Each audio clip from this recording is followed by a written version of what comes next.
नमस्कार व्यूअर्स, मैं हूं अमीश देवगन और आप देख रहे हैं देश की सबसे लोकप्रिय बहस आर पार। कांग्रेस के पूर्व अध्यक्ष राहुल गांधी ने प्रधानमंत्री मोदी पर जमकर प्रहार किया और कहा कि प्रधानमंत्री मोदी को आज तक कोरोना समझ ही नहीं आया। उन्होंने कहा कि दूसरी लहर प्रधानमंत्री मोदी के चलते आई है। पीएम मोदी ने नौटंकी की, अपनी जिम्मेदारी नहीं निभाई और इसी के चलते दूसरी लहर देश में आ गई। राहुल के इस बयान पर केंद्रीय मंत्री प्रकाश जावड़ेकर ने जोरदार पलटवार किया और कहा कि प्रधानमंत्री देश की जनता के साथ कोविड का सामना डटकर कर रहे हैं। ऐसे में इसे नौटंकी बताना देश की जनता का घनघोर अपमान है। जावड़ेकर ने यह भी कहा कि राहुल गांधी की नौटंकी जनता ने कब की बंद कर दी है। लेकिन इसी बीच कांग्रेस के दिग्गज नेता और मध्य प्रदेश के पूर्व मुख्यमंत्री कमलनाथ के एक बयान पर सियासी तूफान खड़ा हो गया है, बवाल मच गया है। वो कह रहे हैं कि भारत महान नहीं बल्कि भारत बदनाम है। भारत के लोगों के विदेश जाने पर सभी देशों ने रोक लगा दी है। कुछ दिन पहले ही कमलनाथ ने इंडियन कोरोना शब्द का इस्तेमाल किया था। सवाल है कि सियासी विरोध में क्या देश की छवि पर सवाल उठाया जा रहा है? आज इसी पर होगी देश की सबसे बड़ी बहस। किसका काम, किसकी नौटंकी? आज आर पार में सबसे बड़ी बहस इसी पर।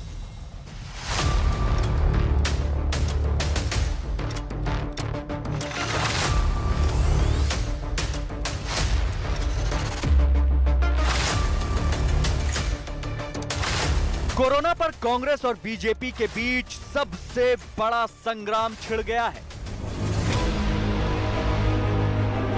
राहुल गांधी ने सीधे सीधे मोदी सरकार की समझ पर सवाल उठाया। अब सबूत की जरूरत नहीं। तो केंद्रीय मंत्री प्रकाश जावड़ेकर ने भी चुन चुन कर पलटवार किया। प्रधानमंत्री ने जो नौटंकी की, प्रधानमंत्री ने जो अपनी जिम्मेदारी पूरी नहीं की, इसका कारण सेक्रेटरी ये नौटंकी शब्द का उपयोग करते हैं ऐसे प्रयासों का, ये देश का और जनता का अपमान है। सरकार को और प्रधानमंत्री को कोरोना समझ ही नहीं आया है। भारत ने 2 वैक्सीन तैयार करने का काम किया और एक भारत बायोटेक की वैक्सीन कोवैक्सीन, ये तो भारत में ही शोध हुआ जिसका। तो ये जब कोवैक्सीन आई तो कांग्रेस वाले क्या कर रहे थे? उस पर आशंकाएं तैयार कर रहे थे, चैलेंज दे रहे थे, वो नहीं देना चाहिए ऐसा प्रचार कर रहे थे। और इनके एक साथी ने तो कहा ये मोदी वैक्सीन है। तो ये कांग्रेस की रणनीति है। जितना समय आप इसको देंगे, जितनी जगह आप इसको देंगे, उतना खतरनाक ये बनता जाएगा। अब सबूत की जरूरत नहीं, टूल किट आपकी ही निर्मित है, ये साफ हो गया। क्योंकि जिस तरह की भाषा, जिस तरह के तर्क, जिस तरह की आपने भ्रम फैलाने का और लोगों में डर पैदा करने की कोशिश की, वो उसी रणनीति का हिस्सा है। अगर वैक्सीनेशन इसी रेट पे चलता गया, मतलब आज के प्लान पे अगर आप चलें, तो मई 24 में हिंदुस्तान की पूरी जनता का वैक्सीनेशन। ये समझ लेना कि भारत का वैक्सीनेशन 2021 में ही दिसंबर के पहले पूरा होगा। भारत आज वैक्सीनेशन के मामले में 20 करोड़ वैक्सीन देकर आज दूसरे नंबर पर है। इसमें कोई दो राय नहीं कि मई की शुरुआत में भारत में कोरोना की स्थिति डरावनी थी। हालांकि इस बीच प्रधानमंत्री मोदी ने खुद मोर्चा संभालते हुए फार्मा कंपनियों से बात कर वैक्सीन उत्पादन बढ़ाने को कहा। ऑक्सीजन की कमी दूर करने के लिए कंपनियों से बैठक की। पीएम केयर्स फंड से 1 लाख कंसंट्रेटर खरीदने का फैसला हुआ। 500 नए ऑक्सीजन प्लांट्स को मंजूरी दी गई। डॉक्टरों और जिला अधिकारियों से पीएम मोदी ने सीधा संवाद किया। दुनिया भर में जो छुट्टी पे रहने वाले लोग हैं, वो दूसरों को ज्ञान ना बांटे कि काम कैसे होता है, क्योंकि जिन्होंने जिंदगी में काम नहीं किया वो काम के बारे में क्या जाने। तो ये ऐसे कौवे 50 घूमते हैं, इनके कहने से कुछ फर्क नहीं पड़ता। तो इन लोगों ने जो चाइना से आया हुआ वुहान वायरस है, उसके बारे में टिप्पणी क्यों नहीं की अब तक कि कहां से वायरस आया। इस बीच एक और बड़ा विवाद छिड़ गया। कांग्रेस के दिग्गज नेता और मध्य प्रदेश के पूर्व सीएम कमलनाथ ने यह कह दिया कि भारत महान नहीं, अब भारत बदनाम है। भारत महान नहीं, भारत बदनाम है। मुझे तो किसी ने न्यूयॉर्क से फोन किया कि जो भारत के लोग कुछ जो टैक्सी चलाने वाले हैं उनकी टैक्सी में कोई नहीं बैठने को तैयार। क्या श्रीमती सोनिया गांधी जी, आप कमलनाथ के बयान से सहमत हो? आपके मध्य प्रदेश का अध्यक्ष कह रहा है ये कि भारत बदनाम है, कांग्रेस को लज्जा और शर्म नहीं आती कि अपने देश को बदनाम कहना देश के साथ गद्दारी नहीं है? मैडम सोनिया गांधी, मौन तोड़ना पड़ेगा। आप साफ करो कि या तो कमलनाथ गलत है, पार्टी के बाहर करो, या फिर ये कह दो कि मैं कमलनाथ के बयान से सहमत हूँ। सियासी विरोध पर सवाल नहीं है, लेकिन क्या सियासत के लिए पूरे देश पर सवाल उठाना उचित है? आज इसी पर होगी सबसे बड़ी बहस। कोरोना पर किसका काम, किसकी नौटंकी। और अब वक्त है विश्लेषण का। काम बनाम नौटंकी का विश्लेषण सुनिए। महत्वपूर्ण क्या है? कोरोना पर सार्थक सुझाव सही, लेकिन सियासत गलत है। राजनीतिक विरोध में देश को बदनाम करना उचित नहीं है। शुरुआत में कोरोना पर सभी सरकारों से चूक हुई है, इसमें कोई दो राय नहीं है, और मैंने अपने कार्यक्रम में बहुत स्पष्ट रूप से कहा है। लेकिन स्थिति संभालने में भी सरकारों की रणनीति काम आई है, चाहे वो केंद्र सरकार की रणनीति हो, चाहे वो राज्य सरकार की रणनीति हो। सियासत के कई मुद्दे हैं। महामारी पर सियासत ठीक नहीं है। महामारी पर राजनीति से क्या वोट बैंक बढ़ जाएगा? क्या यह कहना कि देश के प्रधानमंत्री नौटंकी कर रहे हैं, ये कोविड नहीं है मोविड है, इससे क्या वोट बैंक बढ़ जाएगा? ये कई सारे सवाल खड़े होते हैं। मेरे साथ बात करने के लिए आज सिर्फ दो प्रवक्ताएं। कांग्रेस की ओर से सुप्रिया श्रीनेत है जो मेरे साथ जुड़ रही हैं, कांग्रेस की प्रवक्ता नेता। मेरे साथ बीजेपी के डॉक्टर संबित पात्रा हैं, बीजेपी के प्रवक्ता हैं और प्रभारी हैं मणिपुर के। आपका भी अभिनंदन है। इस चर्चा की मैं शुरुआत करता हूं। संबित पात्रा और सुप्रिया श्रीनेत, आप दोनों का अभिनंदन है। सुप्रिया जी, शुरुआत आपसे मैं करता हूं और सवाल मैं आपसे पूछता हूं। राहुल गांधी जी आज एक प्रेस कॉन्फ्रेंस में उन्होंने बहुत कुछ कहा, लेकिन जो बात भारतीय जनता पार्टी कह रही थी, ये टूल किट के दायरे में सब कुछ कांग्रेस पार्टी कर रही है। राहुल गांधी ने आज फिर मोविड कह दिया और उसको जस्टिफाई करा। क्या बीमारी का नाम, कोविड बीमारी का नाम मोविड हो सकता है? आप मुझे बताइए। इससे पहले कि मैं आपके सवालों का जवाब दूं, मैं कुछ तथ्य रखना चाहती हूं, क्योंकि भारतीय जनता पार्टी के शीर्ष नेता आजकल एक डॉक्यूमेंट फॉरवर्ड कर रहे हैं मिथ बस्टिंग पर। हमारे देश में 20 करोड़ 50 लाख लोगों को वैक्सीन लगी है, लेकिन फुल्ली वैक्सीनेटेड हमारे यहां केवल 4 करोड़ 36 लाख लोग हैं, जो कि हमारी जनसंख्या का 3% है। और यह सच है कि यूएस ने 40% से ज्यादा, 50% के आसपास लोगों को वैक्सीनेट किया है कंप्लीटली, दोनों डोज। ब्राजील जैसे देश में, क्योंकि हमारा तो ऐसे देशों से कंपैरिजन करना चाहते हैं ना, तो उससे करिए कंपैरिजन, उन्होंने अपनी 10% जनता को कंप्लीटली वैक्सीनेट किया है। और यह सब क्यों हुआ?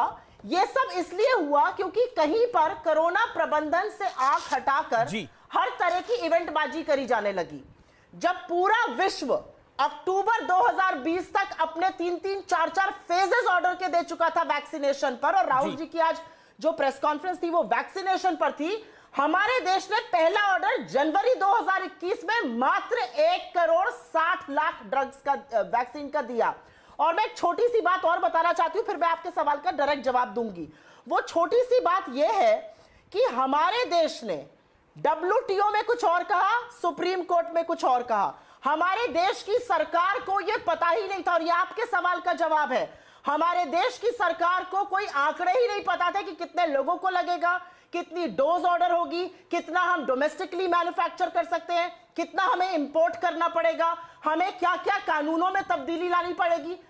5 हफ्ते बाद हमने कहा था, CWC ने 5 हफ्ते पहले कहा था आप कंपल्सरी लाइसेंसिंग करिए, तब सरकार ने उसको हवा में उड़ा दिया था, हमारा मजाक बनाया। आज आपको वो करना पड़ा। आपने WTO में अक्टूबर में कहा था हाँ ऐसा करना चाहिए, आपने सुप्रीम कोर्ट में अप्रैल में उसकी बिल्कुल दखल अंदाजी करके बोला नहीं ऐसा नहीं हो सकता, अब आपको वापस वो करना पड़ा। तो दिक्कत की बात यह है कि इस सरकार को पता ही नहीं था, रणनीति कहीं थी ही नहीं। ठीक है, आपको आपकी पार्टी को सब कुछ पता है। सुप्रिया जी, मैं दोबारा, आपने 2.5 मिनट के करीब बोला, मैं आपसे फिर एक सवाल पूछ रहा हूं। आपकी पार्टी को, आपकी सरकार को सब कुछ पता है, तो ये जो वुहान वायरस है, ये जो चाइनीज वायरस है, इसको मोविड कह के क्या आपको लगता है कि इस वायरस का पता लग जाएगा? क्योंकि राहुल गांधी जी भी यही कह रहे हैं कि नरेंद्र मोदी को पता ही नहीं है, इसलिए मैं इसका नाम मोविड दे रहा हूं। नहीं, उन्होंने ऐसा नहीं कहा है, आप उनकी बात को उन्होंने बोला है मगर मोदी जी के एक्शन, मैं आपको बता देता हूं उन्होंने क्या बोला है, उन्होंने क्या बोला है मैं आपको बता देता हूं।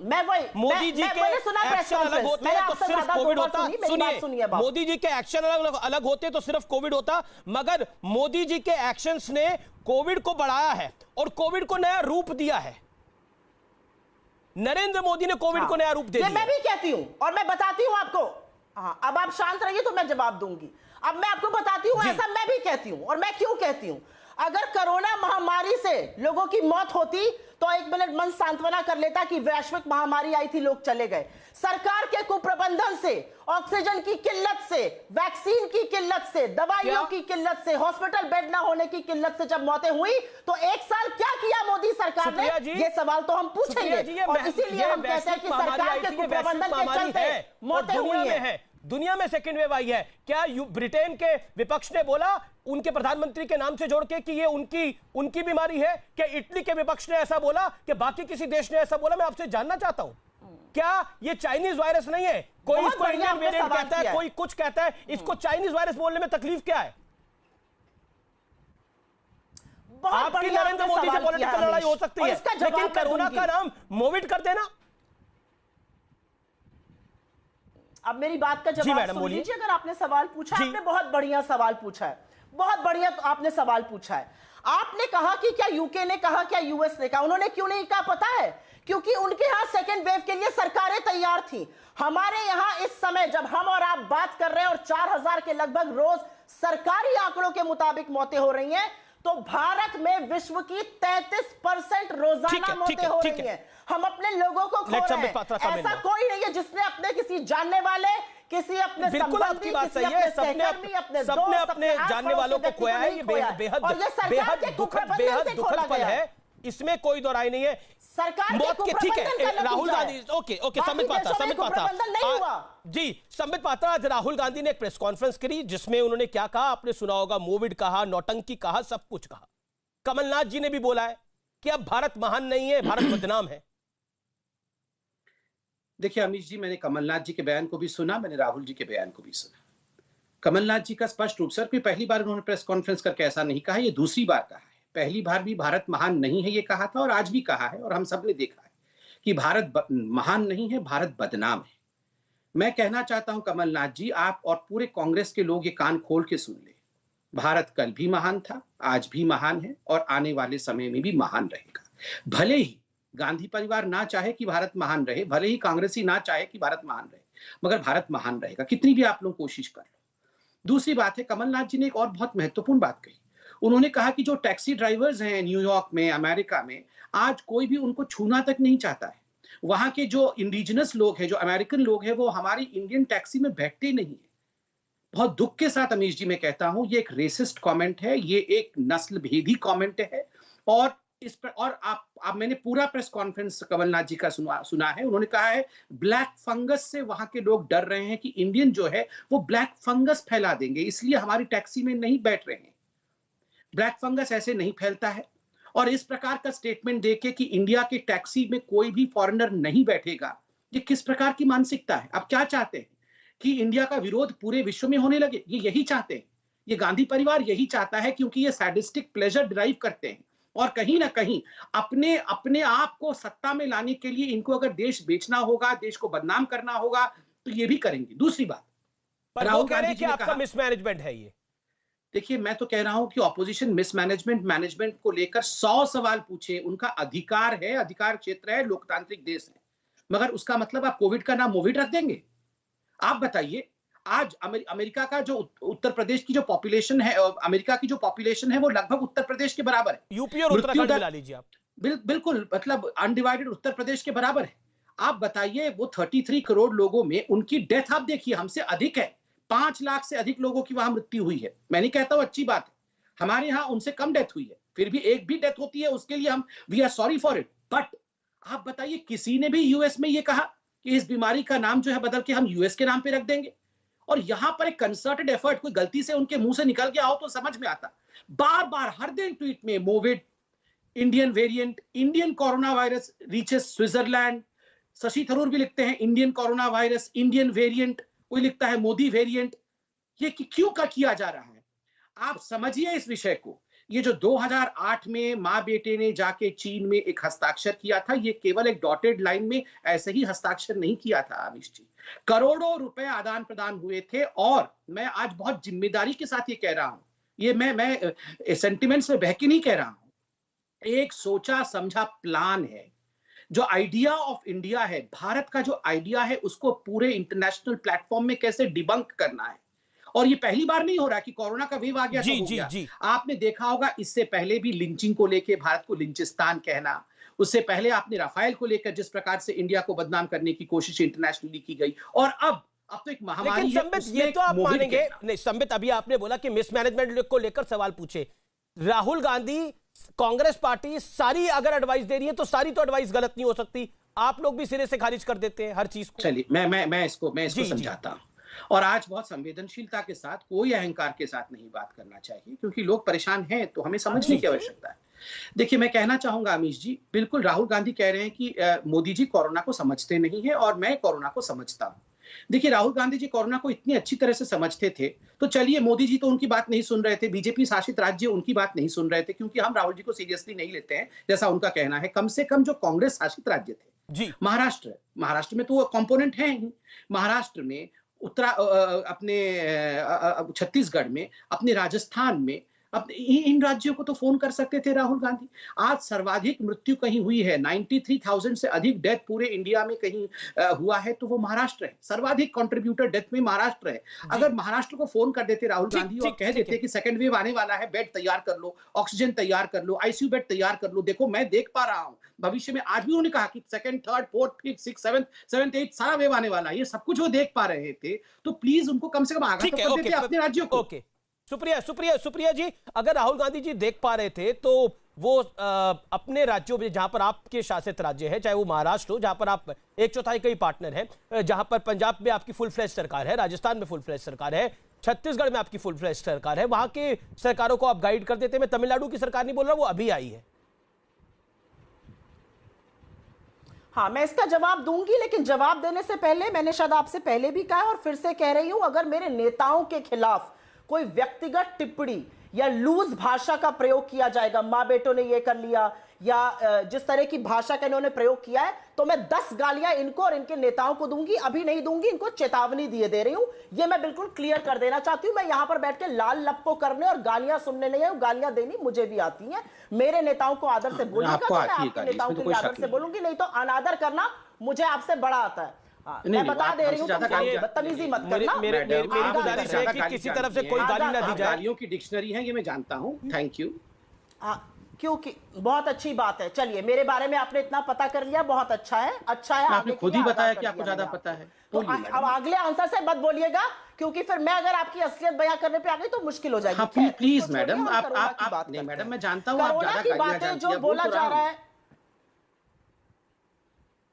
अच्छी बात है, तो सावधान रहो ना, जानते हो तो सावधान रहो। अब ऐसा है, कोरोना की बात करी जा रही है, विश्व क्या कह रहा है।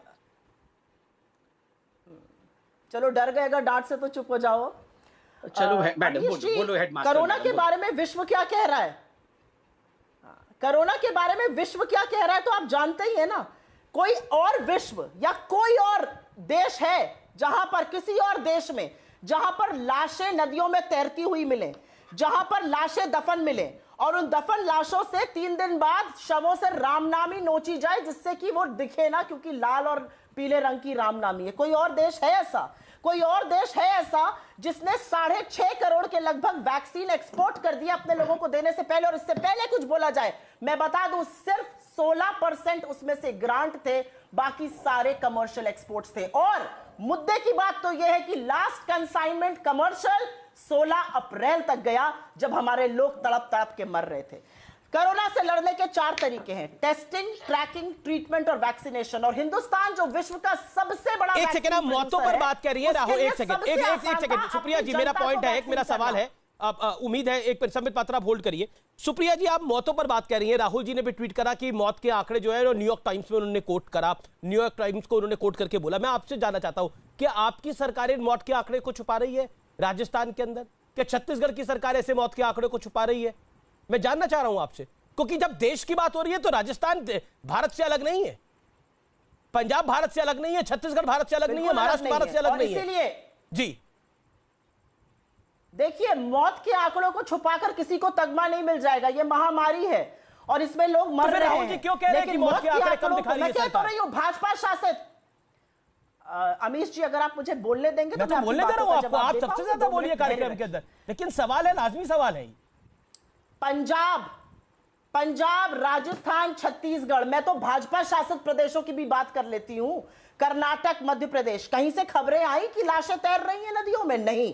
उत्तर प्रदेश से अगर खबर आ रही है और दफन लाशें दिखती है तो आप क्या करिएगा? आप नहीं पूछिएगा कि ये आंकड़े कहां जा रहे हैं। अगर गुजरात में 70,000 ज्यादा डेथ सर्टिफिकेट इशू हुए हैं तो आप नहीं पूछेगा कि ये किस कारण से मौत हुई है। और ये सरकारी आंकड़ों में कहीं नहीं है।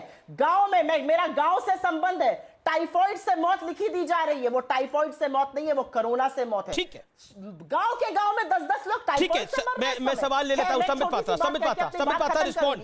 मौत के आंकड़ों को छुपाया जा रहा है। एक सेकंड, देखिए सुप्रिया जी, आपने बोला अभी आपने बोला, अब संबित पात्रा को बता सकते, फिर आप बोलिएगा। आपने उनको बोलने दिया, अमीश जी, अब मैं बोल लूं। जाने दीजिए, फिर आप उनसे अच्छा ठीक है, आप 10 सेकंड बोलिए। Sambit let him complete for 10-15 second, then you. हां, लीजिए, हां 10 सेकंड लीजिए, कोई बात नहीं। बोलिए सुप्रिया। जो बातें बोली जाती है ना, थोड़ी आदर के हद में बोलनी चाहिए। गलबैया तो चीन से मोदी जी भी कर रहे थे और देखिए क्या हो गया। तो इस तरह की बातें मत किया करिए। देश की जनता को वैक्सीनेट आपने नहीं किया, प्राथमिकता आपने नहीं दी। विश्वगुरु बनने की होड़ में आप देश की जनता को भूल गए और आप हमें बैठ के यहां पे प्रवचन दीजिएगा। आपको देश से हाथ जोड़ के माफी मांगनी चाहिए। ठीक है। सिर्फ सस्ती तालियों के लिए आपने कमर्शियल एक्सपोर्ट ऑफ वैक्सीनेशन किया और आप बैठ के हमें ओके, संबित पात्रा तड़प तड़प के बिना ऑक्सीजन के मरी है, वो ठीक है। सुप्रिया जी, आप okay, Sambit, thank you.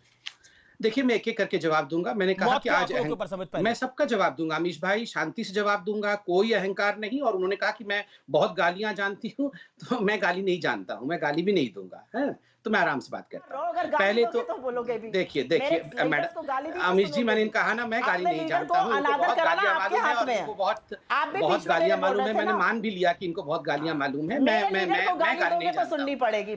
Amish भाई प्लीज जरा गाली वाली मैडम, मेरे कार्यक्रम में गाली दी जाती है, सबसे ज्यादा देखे जाने वाली डिबेट है। मेरा निवेदन है अमीश भाई, जरा गाली वाली मैडम को साइड कर दो। गाली वाली मैडम, मुझे गाली वाली मैडम से लड़ना नहीं है अमीश भाई। मुझे आराम से आप एक विंडो दे दो, मैं बोल दूं, फिर गाली वाली मैडम बोलेगी।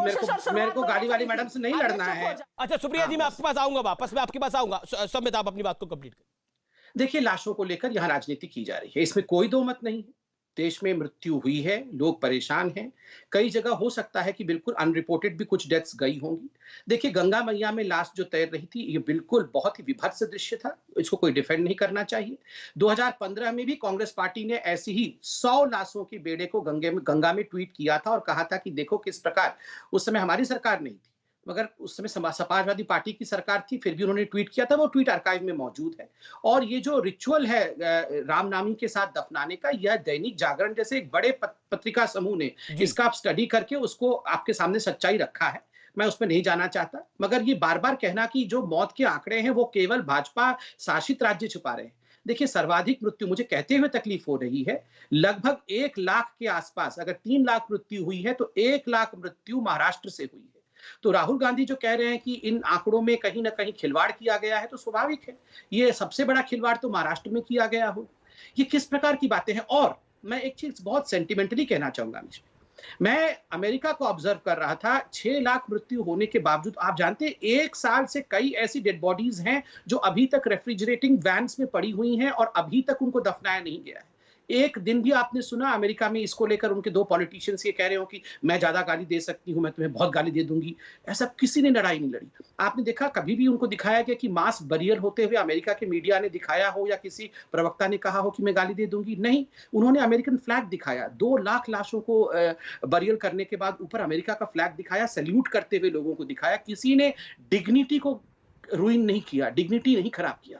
मुझे अमीश भाई, मैं हाथ जोड़ के कहता हूं, बिल्कुल मैं मानता हूं बहुत लोग चले गए हैं, इससे दुखद कुछ नहीं हो सकता है, मगर आप टोन, आप इनकी बात करने के तरीके। राहुल गांधी का प्रेस कॉन्फ्रेंस क्या था? बंद कर दो कोरोना को एक कमरे में, कमरा खुल जाएगा तो दरवाजा खुल जाएगा तो कोरोना बाहर चला जाएगा। ये क्या है? नौटंकी हो रहा है, ये मोविड है। आप एक पॉलिटिकल पार्टी के इतने बड़े लीडर हैं, किस प्रकार के शब्दों का प्रयोग है, हर दिन आप देश को बदनाम करने का। मोविड, आप इस बीमारी का नाम मोविड रखना चाहते हैं क्या? ये जो सैडिस्टिक प्लेजर है ना, इसको अंग्रेजी में सैडिस्टिक प्लेजर कहते हैं, मौतों पर इनको एक असहज सा प्लेजर होता है। इनको लगता है इसके आधार पर हम मोदी जी की सरकार को गिरा पाएंगे, आने वाले उत्तर प्रदेश के चुनाव में हम अच्छा कर पाएंगे। तभी ये बार आप देखिएगा आने वाले समय पे सारा का सारा कांग्रेस पार्टी उत्तर प्रदेश के गांव में उतर के जाके किस प्रकार का फर्जीवाड़ा करने वाला है, क्योंकि 6 महीने बाद वहां चुनाव है ना, तो ये सारे लोग लग जाएंगे। इनके लिए मौत महत्वपूर्ण नहीं है, कफन बेच करके वोट पाना इनके लिए महत्वपूर्ण है, देश बेच करके गांधी परिवार को बढ़ाना इनके लिए महत्वपूर्ण है। और ये गालियां नहीं है मैडम, प्लीज मुझे गाली मत देना, ये हकीकत है। मोविड बीमारी कहना, उसे इंडियन वेरिएंट कहना और ये कहना कि देश भारत बदनाम हो गया है, भारत महान नहीं है, ये मैं गाली नहीं, ये हकीकत बयां कर रहा हूं। आप मुझे कितनी भी गाली दे दे, पर प्लीज भारत को गाली मत दीजिए, मैं आपसे रिक्वेस्ट। क्या आपको भी लगता है सुप्रिया, जो कमलनाथ जी ने बात बोली, भारत अब महान नहीं है, भारत बदनाम है? देखिए, ऐसा है, भारत महान था, भारत महान है और भारत महान रहेगा। आप ही के नेता, ये तो मैंने कहा था सबसे पहले, का बेटर, ये तो आपने मेरा डायलॉग चुरा लिया। मैं बोल लूं अगर आप? हाँ बोलिए, गाली भी पड़ सकती है। चोरी तो तुम करते हो, चोरी मैं नहीं करती हूँ, ये सारी दुनिया जानती है। अच्छा, आप कब से चौकीदार बन गई? पता चल गया आपको? जी कि भारत महान था, भारत महान है और भारत महान रहेगा।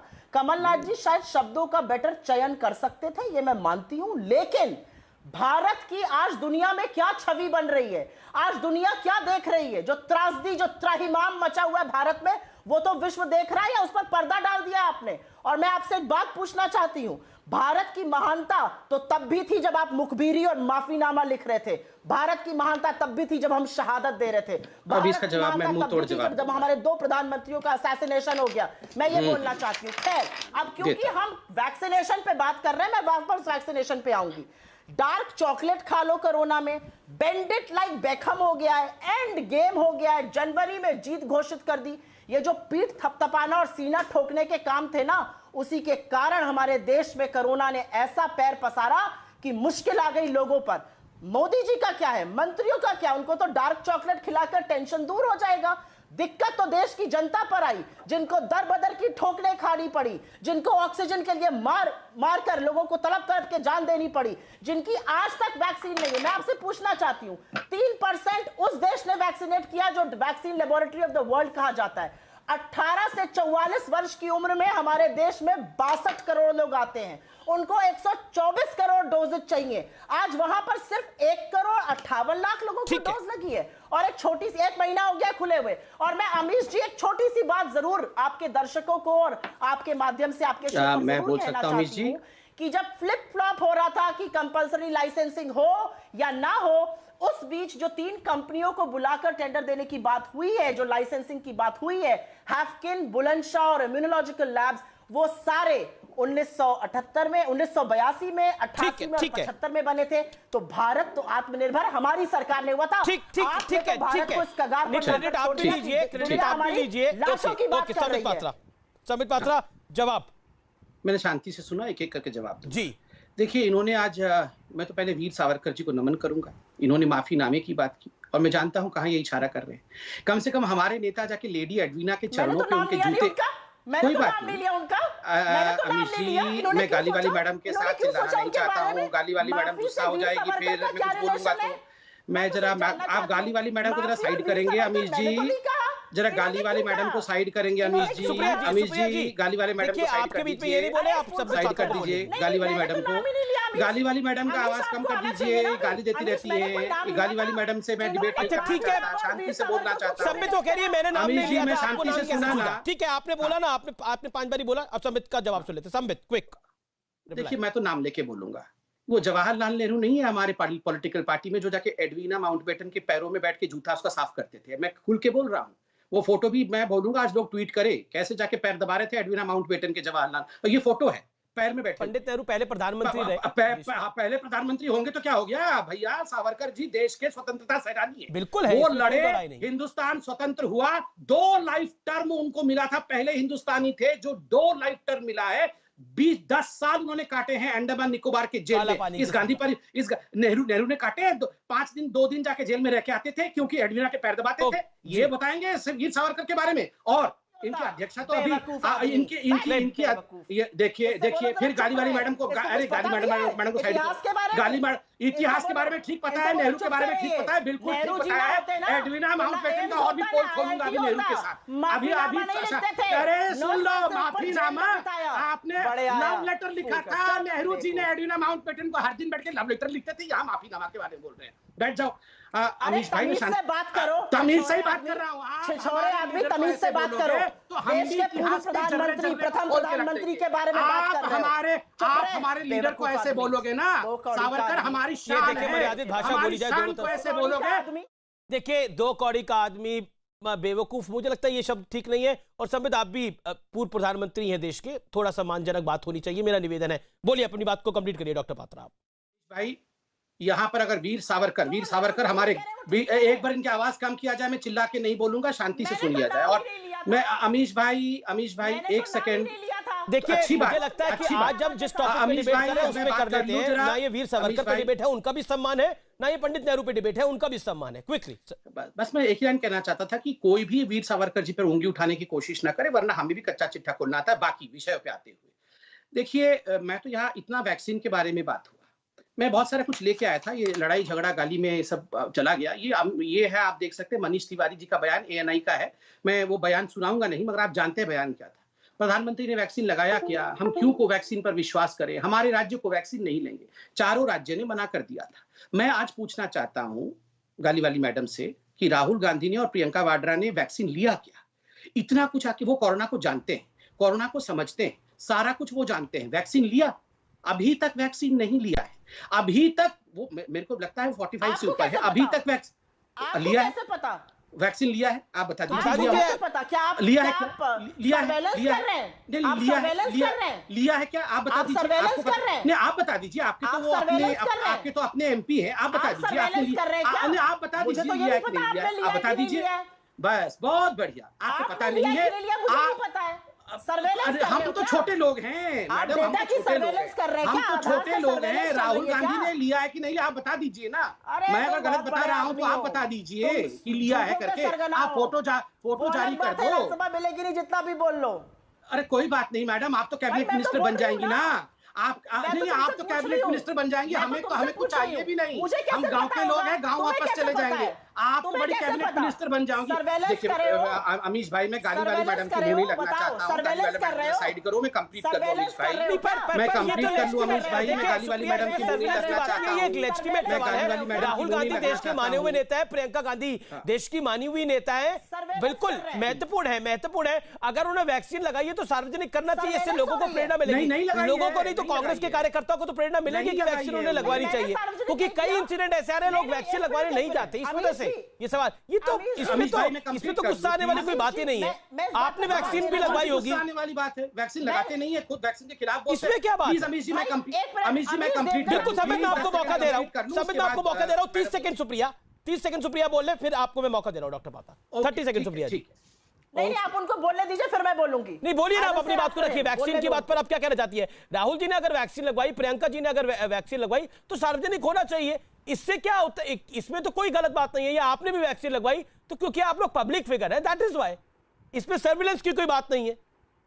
नहीं, अमीश जी देखिए, इस देश में 40 करोड़ गर्भवती महिलाओं और बच्चों को हर साल वैक्सीनेशन लगता है जी। मैं तो ये जानना चाहती हूँ, ये इतने पुख्ते से कैसे कह सकते हैं उन्होंने नहीं लगवाई? क्या ये सर्वेलेंस छूट करिए ना इनकी बात को, आप बता दीजिए मैडम बता दीजिए कि वैक्सीन लगवाई है कि नहीं लगवाई है। मैं क्यों बताऊं किसी को मैंने लगाई या नहीं लगाई? कोई मैं क्यों बताऊं? ये सब बेवकूफी की बात है। इससे तो प्रेरित होंगे लोग ना, आपके जो फैंस होंगे, जो आपको देख रहे हैं इस समय कार्यक्रम में, जो आपके समर्थक हैं, जो लगातार ट्वीट कर रहे हैं, वो प्रेरित होंगे कि सुप्रिया जी ने वैक्सीन लगवाई है, तो इसकी अच्छी चीज है।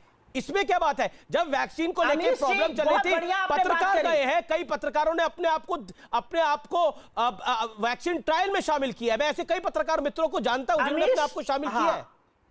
अमीश जी, मैं बोल लूं? जी बोलिए। बहुत बढ़िया, आपने अच्छी बात कही। आप मुझे एक बात बताइए कि क्या किसी के वैक्सीन लगाने से इतनी बड़ी किल्लत आ गई कि 42 लाख डोजेज लग रही थी अप्रैल में और अब 12 लाख लग रही है? क्या इस वजह से किल्लत आ गई देश में? ठीक मैं जवाब देश में वैक्सीन की भारी किल्लत पर सवाल नहीं हो रहा है, किसने लगाया किसने नहीं लगाया, समझ पाता वैक्सीन की किल्लत तो है। और क्या आपको लगता है वैक्सीन मिसमैनेजमेंट हुआ? मैं जवाब दे रहा हूं क्योंकि वीएस पॉइंट में भी बड़े सारे सवाल खड़े हो रहे हैं।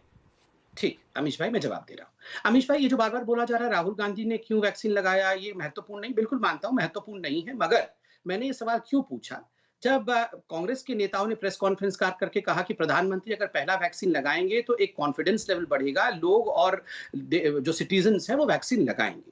तो मैं भी मानता हूं कि शायद राहुल गांधी जी को और प्रियंका वाड्रा को कांग्रेस के लोग मानते होंगे, अगर वो वैक्सीन लगाएंगे तो कांग्रेस के लोग कम से कम आगे बढ़ के वैक्सीन तो लगाते, मगर उन्होंने नहीं लगाया।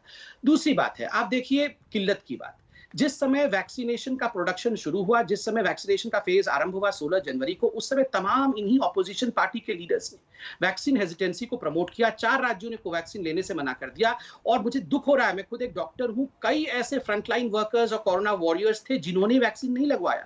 45%, कहीं पर आप देखिएगा 18% सेकंड डोज लगा है। उन लोगों को जो खुद पढ़े लिखे और बहुत सामर्थ्यवान लोग हैं, और उन्होंने भी नहीं लगाया, क्योंकि एक वैक्सीन को लेकर कहीं ना कहीं एक हवा बनाया गया था कि इससे गड़बड़ियां हो सकती है। उस समय तो डोज अवेलेबल थे, मगर वैक्सीन हेजिटेंसी इन्हीं ऑपोजिशन के लीडर ने फैलाया। और अमीश भाई, बहुत जिम्मेदारी के साथ मैं कह रहा हूं, एक रिसर्च करिए आप लोग, एक रिसर्च के साथ आप वो करिए कि यूएस में, यूके में, ब्राजील में, जिसके विषय में आज हम बात कर रहे हैं, एक ऑपोजिशन का लीडर दिखा दीजिए जिन्होंने कहा होगा कि ये वैक्सीन जो बीजेपी की वैक्सीन है, ये वैक्सीन हम क्यों लगाएंगे, ये वैक्सीन वो लगाएं। किसी they have all behaved in such matured manner। इन लोगों ने आप उनको लंबा बोलने का निर्विरोध वक्त देते हैं। ये आप इंची टेप लेके मेजर मत करिए मैडम। आप अमीश जी, मैं जल्दी बोलूं तो गाड़ी वाले मैडम फिर गाली दे देगी। मैं जल्दी बोल लेता हूं मैडम, आप ही बोल लीजिएगा। देखिए ऐसा है, देख लो भाई, देख लो। हाँ, सावधान रहो, कोई गाली मत देना मैडम, गाली मत देना। मैं जानता हूँ आपके पास बहुत भरमार है गालियों का। हाँ, सावधान रहो। नहीं, आज से नाम भी रख दिया मैंने, गाली वाली मैडम आपका। प्लीज मैडम, आप गुस्सा मत होइए, गाली मत। नहीं, कोई नहीं मैडम, पूरा देश ही सावधान है। पूरा देश सावधान है मैडम। आजकल तो सड़क पे भी जाते लोग बोलते हैं मैडम आ रही है, जल्दी से बाहर हो जाओ, नहीं तो गालियों का बौछार होगा। मैडम प्लीज गाली मत दीजिए, शांति से सुन लीजिए। पता नहीं, हो सकता है डरते हो लोग मुझसे, तुम्हें देख के ऐसे हंसते हैं, वैसे हो सकता है मुझे लोग डरते हैं मैडम, डरते ही हमेशा गाली देंगे तो डरेंगे। कोई बात नहीं, जोकर आ गया, जोकर पात्रा। नहीं, जोकर तो वो केवल राहुल गांधी को ही मानते हैं मैडम। वो राहुल गांधी को ही मानते हैं। कमरे में कोरोना को बंद कर दो, दरवाजा खुलेगा तो कोरोना चले जाएगा, बाएं वाले दरवाजे से घुस के आ जाएगा।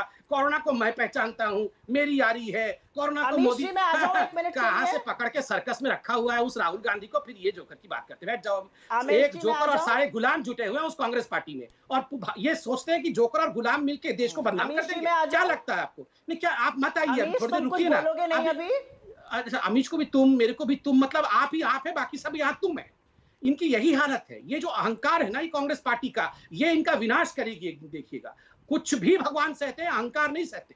हम सब तू तड़ा कीड़े मकोड़े हैं, आप ही बस पढ़ी लिखी मैम साहब मैडम, हम सबको आप गाली दे सकती हैं, हम अपना 30 सेकंड भी कंप्लीट नहीं कर सकते हैं। अमीश जी, मैं आज आपके चैनल पे एक महत्वपूर्ण बात कहूंगा और एक आंकड़ों के साथ कहूंगा, बिकॉज हमारी लड़ाई देखने लोग यहाँ नहीं आए। 10 सेकंड। दिसंबर के अंत तक मोदी सरकार भारत के सभी को जो वैक्सीन के लिए वयस्क हैं उनको वैक्सीनेट करेगी। इस महीने में 10.1 करोड़, अगले महीने जून में 11 करोड़, जुलाई में 14.81 करोड़, अगस्त में 37.8 करोड़, सितंबर में 52.9 करोड़। नहीं, इसको बार बार सुनना चाहिए लोगों को, विश्वास दिलाता है इससे। अक्टूबर 54.3 मोदी सरकार का ये बड़ा ऐलान है, इसमें कोई दोहराई नहीं है। मोदी सरकार का ये बड़ा ऐलान है कि हम 2021 तक वैक्सीनेशन प्रोग्राम पूरा कर लेंगे। समित अमीश भाई, एक सेकंड खाली, मैं सिर्फ जनता से कहना चाहता हूं, जनता जनार्दन, आपने अपने प्रधानमंत्री को चुना है, विश्वास रखिए आपके ही ये प्यारे प्रधानमंत्री आपको दिसंबर के अंत तक वैक्सीनेट करेंगे। कमर कस के ये सरकार आपको वैक्सीनेट करेगी। ओके, सुप्रिया, जो सरकार ने प्लान दिया है उस पर आपको विश्वास है, क्योंकि प्रधानमंत्री की तरफ से आश्वासन आया कि 2021 के अंत तक हम सबको वैक्सीनेशन दे देंगे। क्या आपको लगता है कि देयर इज अ प्लानिंग जो सरकार कह रही है और जो कांग्रेस को समझ में नहीं आ रही, जो बीजेपी आरोप लगा रही है, या कांग्रेस समझना नहीं चाह रही है पॉलिटिकल रीजंस की वजह से? No, absolutely not. Absolutely not. There is no plan at all, and we have seen complete lack of strategy. Strategy क्या है, रणनीति क्या? और आप कह रहे हैं प्रधानमंत्री पे विश्वास कर लो। 15 लाख आ गए, 2 करोड़ नौकरियां सालाना बन गई, काशी को क्योटो बना डाला, 100 स्मार्ट सिटी बन गई, 551 ऑक्सीजन प्लांट लग गए। कैसे प्रधानमंत्री पर विश्वास कर लिया जाए? यहां पर जबानी जमा खर्च नहीं चलेगा, ये लोगों की जान का मामला है। और मैं कुछ और कहने से पहले एक सवाल पूछना चाहती हूं। फाइजर आपके पास दिसंबर में आया था, फरवरी में फाइजर ने विड्रॉ कर लिया। स्पुतनिक को आपने अप्रूवल दिया अप्रैल 2021 में। मॉडर्ना ने स्टेट्स को कह दिया हम नहीं दे सकते, हम सेंटर से बात करेंगे, हम जनवरी 2022 के पहले दे ही नहीं सकते हैं। सीरम इंस्टीट्यूट अभी 6.5 करोड़ डोजेज मंथली बना रहा है, इसको वो 9 से 10 करोड़ ले जाएगा जुलाई अगस्त तक। भारत बायोटेक 90 लाख बना रहा है, वो इसको ले जाएगा 1 से 1.5 करोड़ जुलाई अगस्त तक। और तो और स्पुतनिक को 6 लैब्स बना रहे हैं, डॉक्टर रेड्डीज उसमें से इंक्लूडेड है, और वो बना पाएंगे प्रचुर मात्रा में जुलाई से अगस्त तक। तो वैक्सीन आ कहां से रहा है? क्योंकि एक ही फॉरेन वैक्सीन अभी तक अलाउड है, और यहाँ के लोग कहते हैं कि हम तो लगातार बात कर रहे हैं, हम तो शुरू से बात कर रहे हैं। अगर आप शुरू से बात कर रहे हैं तो या तो आप नाकाम और विफल हैं, आपको आया ही नहीं किसी तरह से नेगोशिएट करना, इसलिए हमारे यहाँ वैक्सीन आई नहीं। और एक चीज, 1 मिनट अमीश, नहीं 1 मिनट, मुझे एक बात और पूछ लेने दीजिए। या तो आप नाकाम और विफल थे, आपको समझ में नहीं आया कैसे नेगोशिएट करते हैं। आपने क्या ये कहीं सोचा था कि 135 करोड़ की जनता में अगर लब्बो लबाब करते हुए 95 करोड़ को भी वैक्सीनेशन लगता है, जो कि हमारी वयस्क पॉपुलेशन है, तो हमें कितनी डोज चाहिए होगी? और मैं एक छोटी सी बात कह के 10 सेकंड में अपनी बात समाप्त करती हूं। नेहरू के बारे में वो लोग ना बोले जिन्होंने ना कभी भारतीय झंडा उठाया, ना आजादी की लड़ाई लड़ी। पंडित नेहरू 9 साल जेल में रहे थे, और उनके लोगों ने अपनी जान, अगर तुमने बदतमीजी करी, मैंने देखी अगर ये बदतमीजी करेंगे तो मैं झांसाराम, तू तड़ाक सुनने हम नहीं आते हैं, एक बात पे कान खोल के बता, कान खोल के सुन ले, ऐसी बातें बताकर जाऊंगी। झांसाराम और घड़ियाली आंसू बहाने वाले हमारे आज सुनते हैं किसी गालियां आती है, यही सुनना चाहते थे ना? बताइए गाली वाले मैडम, बताइए पिटारा खोलिए अपनी गाली, झांसाराम बताइए और बताइए, घड़ियाली आंसू, मेरे नेता को गाली दोगे ना? मेरे नेता के लिए अपशब्द कहोगे? और बताइए, और बताइए अपने नेता को क्यों गाली दिलवाते हो? आप बिल्कुल दीजिए मैडम, आप गालियां आपका गहना है मैडम, गालियां आपकी गहना है मैडम, आपका वो गहना है। गालियां आप ना दे, ऐसे कैसे हो सकता है? तभी तो नाम रखा है आपका गाली वाली मैडम, गाली वाली मैडम है, तुमने गाली वाली मैडम है आपने। अरे कैसा सवाल है? क्यों? आपके पिताजी मम्मी ठीक है ना? आपके पिताजी मम्मी ठीक है ना? आपके माँ बाप ठीक है? आपके माता पिता ठीक है?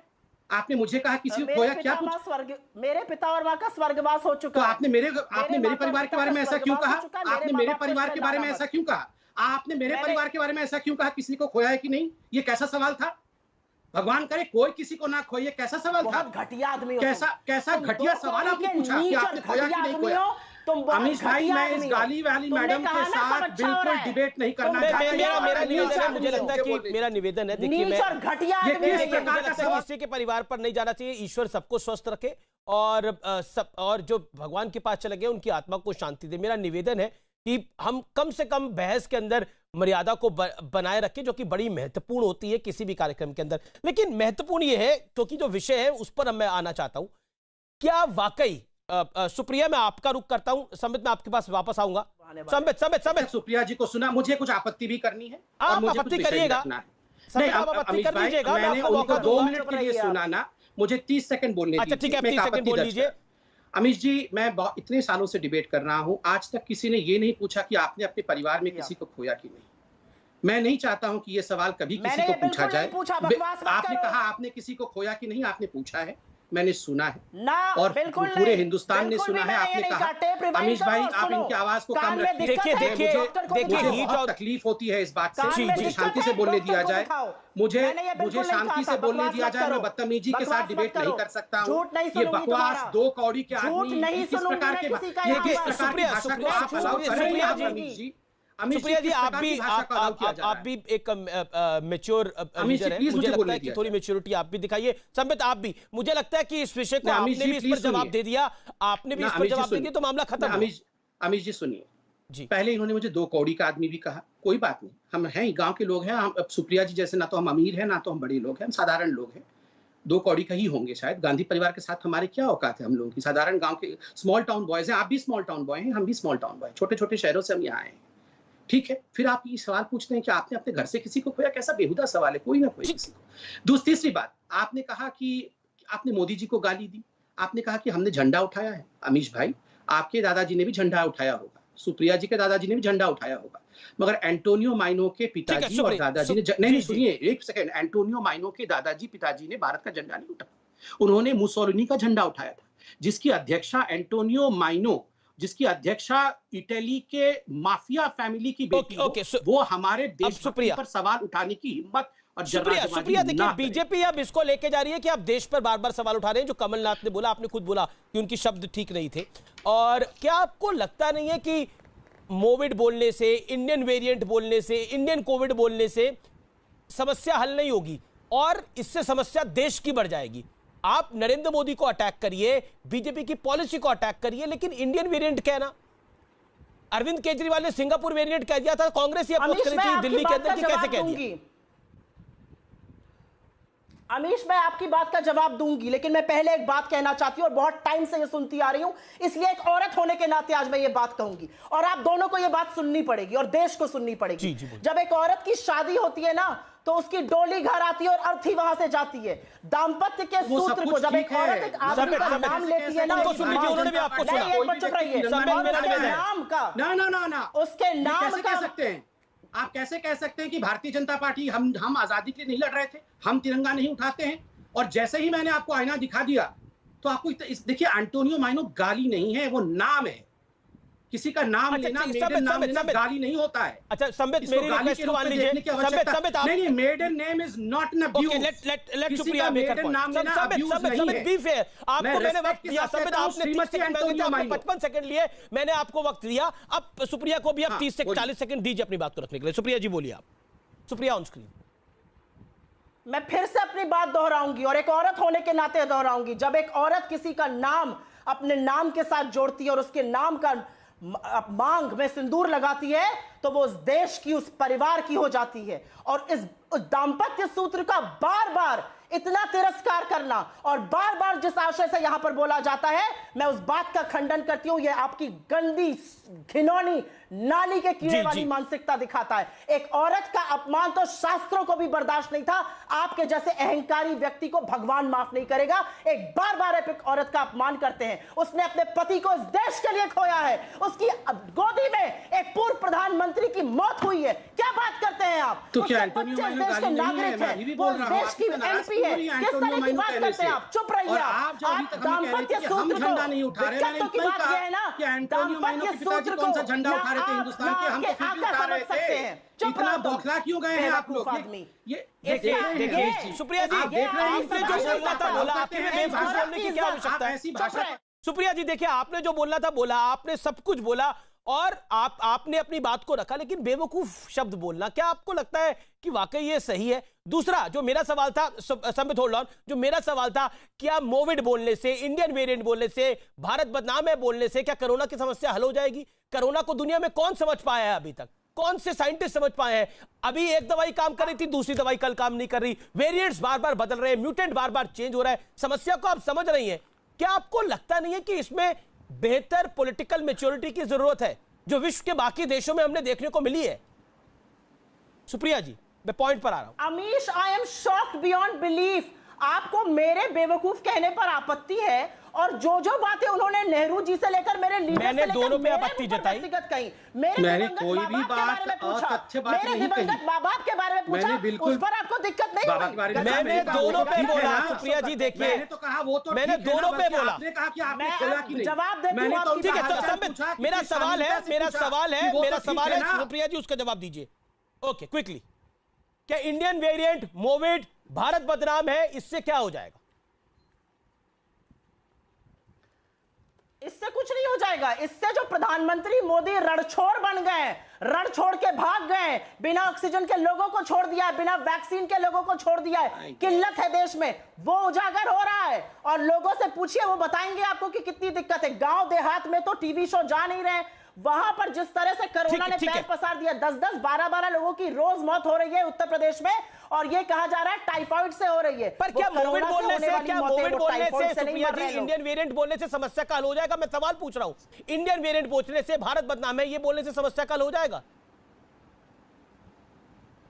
मैं आपको आज एक बात बताती हूं, मैंने अपने घर के 2 लोगों को खोया है कोरोना से, और महामारी के कारण अगर कोई चला जाए तो 1 मिनट सांत्वना दे सकता है दिल को कि वैश्विक महामारी थी, लेकिन कुप्रबंधन के कारण जब मौत होती है ना तो फिर चुप नहीं रहा जा सकता है, गला नहीं रूंधता है, तब आंखों से आंसू नहीं बहते, क्रोध आता है, तब आक्रोश होता है कि क्या किया सरकार ने 1 साल, क्या किया सरकार ने 1 साल। ठीक है, आपने पॉइंट रखा। संबित पात्रा,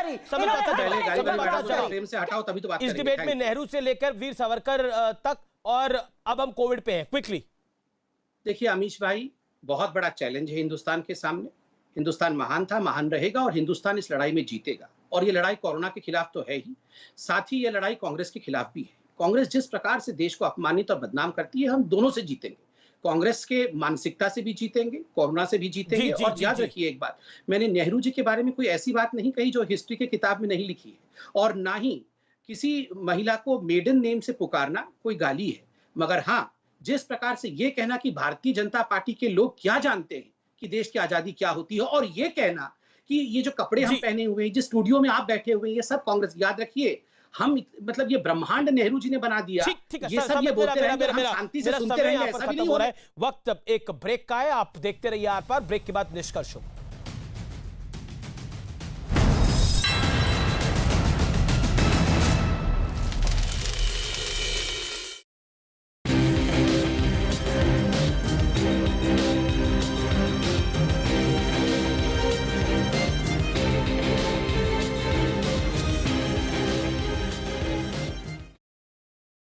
है कि कोरोना की वैक्सीन के लिए लोग जुटे हैं, लेकिन थोड़ा और करीब चलकर देखते हैं। सड़क के दोनों ओर सैकड़ों बाइक खड़ी हैं। बाइक की लाइन खत्म होती है तो लोगों की लाइन शुरू हो जाती है। भीड़ के बीच ये मालूम हुआ कि ये लोग टीके के लिए नहीं, बल्कि ठेका खुलने पर आए हैं। ठेके पर भारी भीड़ सोशल डिस्टेंसिंग के नाम पर आउट ऑफ कंट्रोल थी। शायद इसीलिए पुलिस की एक गाड़ी भीड़ के पास सड़क किनारे चुपचाप खड़ी रही। पुलिस वाले भीड़ के बीच कहीं नजर नहीं आ रहे थे। छत्तीसगढ़ सरकार ने करीब 2 महीने के लॉकडाउन में शराब की दुकानें बंद रखी थी, लेकिन जब ठेके खोलने का आदेश दिया तो इतनी भीड़ जुटेगी और इस कदर लोग शराब के लिए अपनी जान जोखिम में डालते हुए कोरोना के सारे नियम तोड़ेंगे, इसका अंदाजा किसी को नहीं था। सड़क पर पुलिस के सामने महिला का बेकाबू गुस्सा। मध्य प्रदेश के खंडवा जिले में घंटा घर के पास एक महिला ने होमगार्ड को सरेआम थप्पड़ मार दिया। इतने पर भी महिला का गुस्सा शांत नहीं हुआ तो उसने चप्पल निकाल ली। आखिर महिला ने होमगार्ड को थप्पड़ क्यों मारा? उसे मारने के लिए चप्पल क्यों निकाल ली?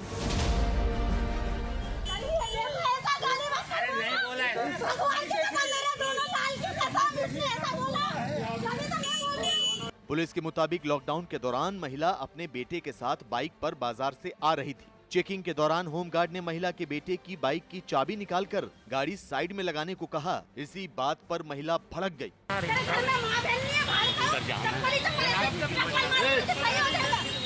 हालांकि महिला का दावा है कि होमगार्ड ने बदसलूकी की थी। रुमाल बांधा हुआ है तो बोलता है कि हटा रुमाल हटाकर भी बता दिया, वीडियो बना रहे, चाबी छीन ली। मैं बोल रही सर हमको लेट हो रहा है, यहाँ खड़े रहो, कोई गलती नहीं, सब तो जा रहे हैं और आप उनको नहीं देख रहे हो और आप हमारे को देख रहे हो। कितने लोग पीछे से निकल के जा रहे हैं, उनको कुछ किसी को नहीं रोक रहा है और रुमाल उतार रहा बोले तो मैं बोल रही मेरे को लेट हो रहा है, मेरे को चाबी दे दो। तो बोलते हैं कि बाइक की चाबी कौन से काम में जा रही है, ऊपर करके बता, ऐसी गंदी बातें करना, क्या क्या पता नहीं क्या क्या बोल रहा है गंदा, तो इसलिए मेरे उसके मुँह पर चप्पल मारी। होमगार्ड और महिला दोनों ने एक दूसरे के खिलाफ शिकायत दर्ज कराई है। महिला द्वारा जो वहाँ पर ड्यूटीरत जो होमगार्ड सैनिक है श्यामलाल, उन पे तमाचा मारने की प्रयास किया और उनके साथ में हुज्जत की गई। अभी ये 2 महिला की तरफ से भी आवेदन प्राप्त हुआ है और श्यामलाल की जो होमगार्ड सैनिक है ड्यूटीरत, उनकी तरफ से भी आवेदन प्राप्त हुआ है और तथ्यों की जाँच कर इसमें विधिक कार्रवाई की जाएगी।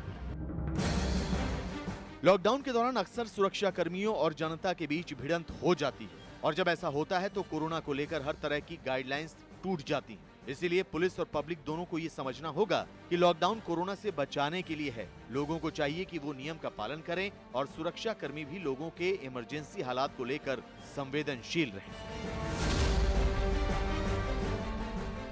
कोरोना की लहर पूरे देश पर भारी पड़ रही है, लेकिन लोगों की ये लापरवाही बहुत भारी पड़ सकती है। ये मध्य प्रदेश के मंडला का वीडियो है। जरूरी चीजों के लिए जिला प्रशासन ने लॉकडाउन खोला तो सुबह 5 बजे से ही दुकानदारों और खरीदारों की भीड़ जुट गई। मंडला के आमा नाला के पास बड़ी सब्जी मंडी है। यहाँ आसपास के शहरों से भी व्यापारी और खरीदार आते हैं। सब्जी मंडी खुलते ही सैकड़ों लोग बिना मास्क और बिना सोशल डिस्टेंसिंग के खरीदारी करने के लिए जुट गए।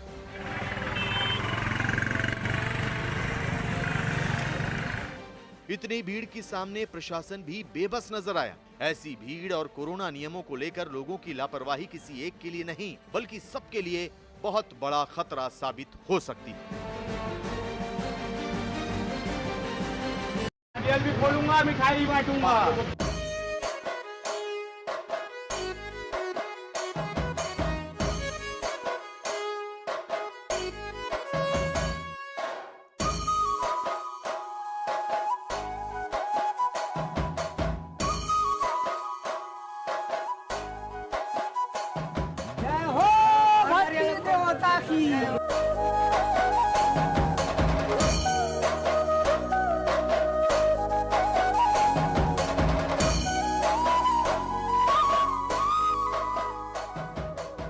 आपने कभी कोरोना का मेला देखा है? अरे भाई जरा देख कर चलो। आगे ही नहीं पीछे भी, दाएं ही नहीं बाएं भी, हर तरफ भीड़ ही भीड़। आम दिनों में भी एक साथ इतने लोगों का हुजूम किसी को भी हैरान कर सकता है। और ये तो फिर भी कोरोना के लॉकडाउन का दौर है। अगर इन तस्वीरों ने आपको हैरान किया है तो इससे भी ज्यादा चौंकाने वाला ये वीडियो देखिए।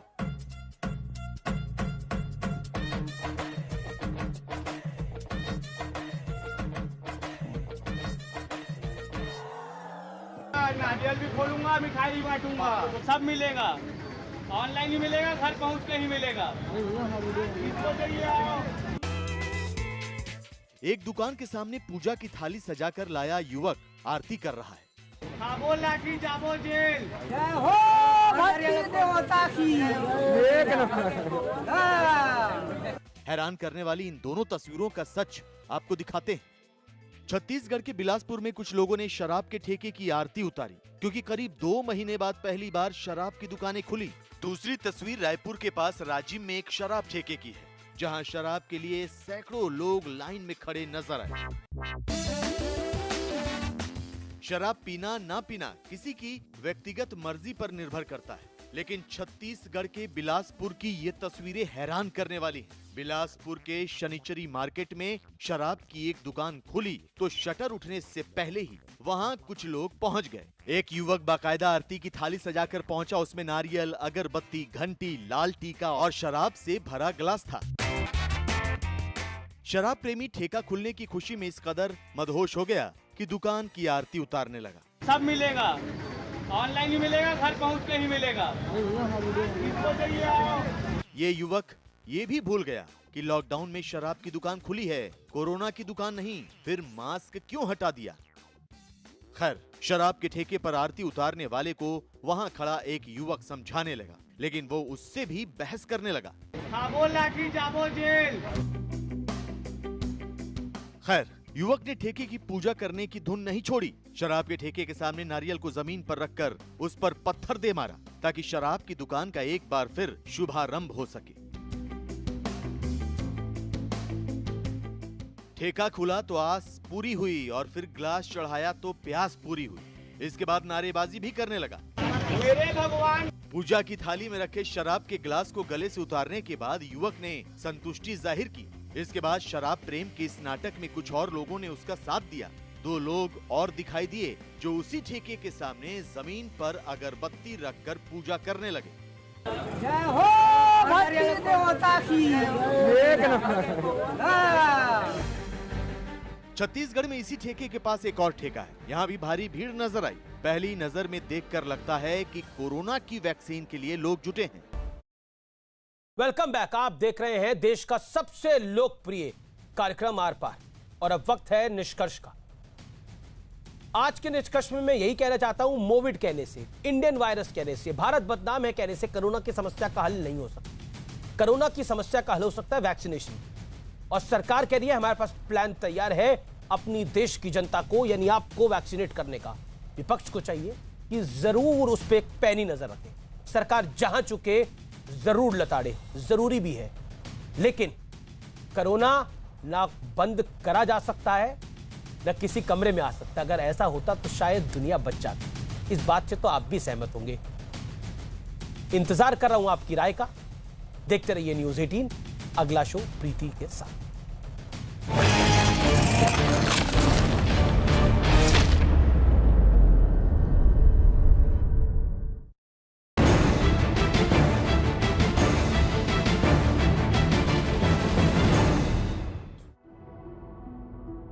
नमस्कार, मैं हूं प्रीति रघुनंदन। आप देख रहे हैं पत्थर की लकीर। कोरोना का खतरा लगातार तेजी से बढ़ रहा है। कोरोना के खिलाफ इस जंग में मास्क सबसे बड़ा हथियार है। न्यूज़ 18 सबसे अपील करता है कि मास्क जरूर पहने। न्यूज़ 18 मास्क के लिए मुहिम भी चला रहा है। #मास्क पहनो इंडिया। न्यूज़ 18 आप सबसे अपील करता है कि मास्क जरूर पहने, क्योंकि सावधानी ही सबसे बड़ा बचाव है इस वक्त। और इसी के साथ ही आइए अपने प्रोग्राम की शुरुआत भी कर लेते हैं। सागर हत्याकांड की आज हम बात करेंगे। दिल्ली पुलिस की जांच जैसे जैसे आगे बढ़ रही है, वैसे वैसे पहलवान सुशील कुमार की मुसीबतें भी बढ़ती जा रही है। अब पुलिस के हाथ सागर हत्याकांड से जुड़ा एक ऐसा वीडियो लगा है जिसमें आरोपी पहलवान सुशील कुमार और उसके कुछ साथी सागर के साथ मारपीट करते दिखाई दे रहे हैं। इस सनसनीखेज वीडियो के अलावा पुलिस के हाथ सुशील पहलवान से जुड़ा एक और वीडियो लगा है जिसमें वो गैंगस्टर काला जठेड़ी के साथ दिखाई दे रहा है।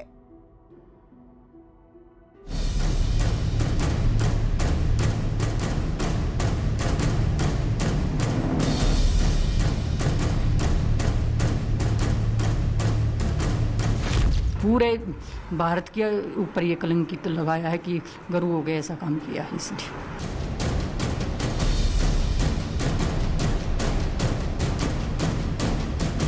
ये 4 मई वाली जो रात थी, ये एक कुश्ती के लिए एक काला दिन था।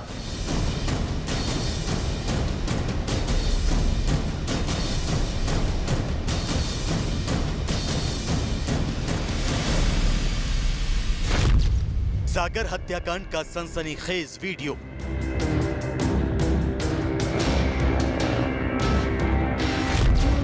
मोबाइल में कैद वारदात का खौफनाक वीडियो।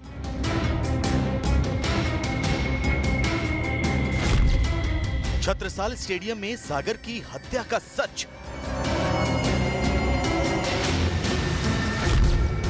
पहलवान सुशील के खिलाफ सबसे बड़ा सबूत।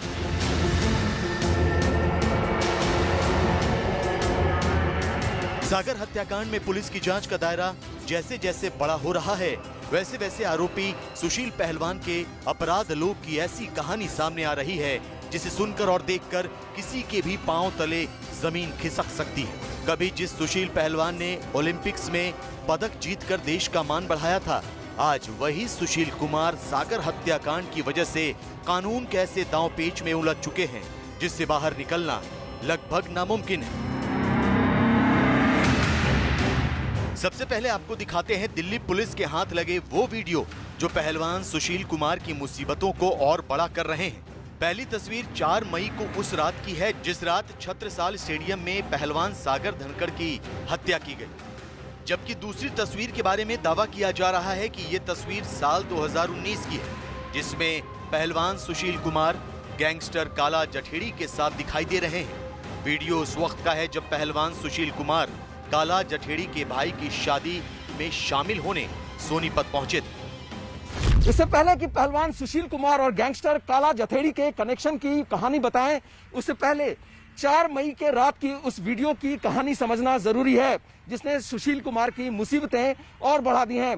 दावा किया जा रहा है कि दिल्ली पुलिस के हत्थे लगा ये वीडियो छत्रसाल स्टेडियम के उसी पार्किंग की है जहां सागर और उसके साथियों पर हमला किया गया था।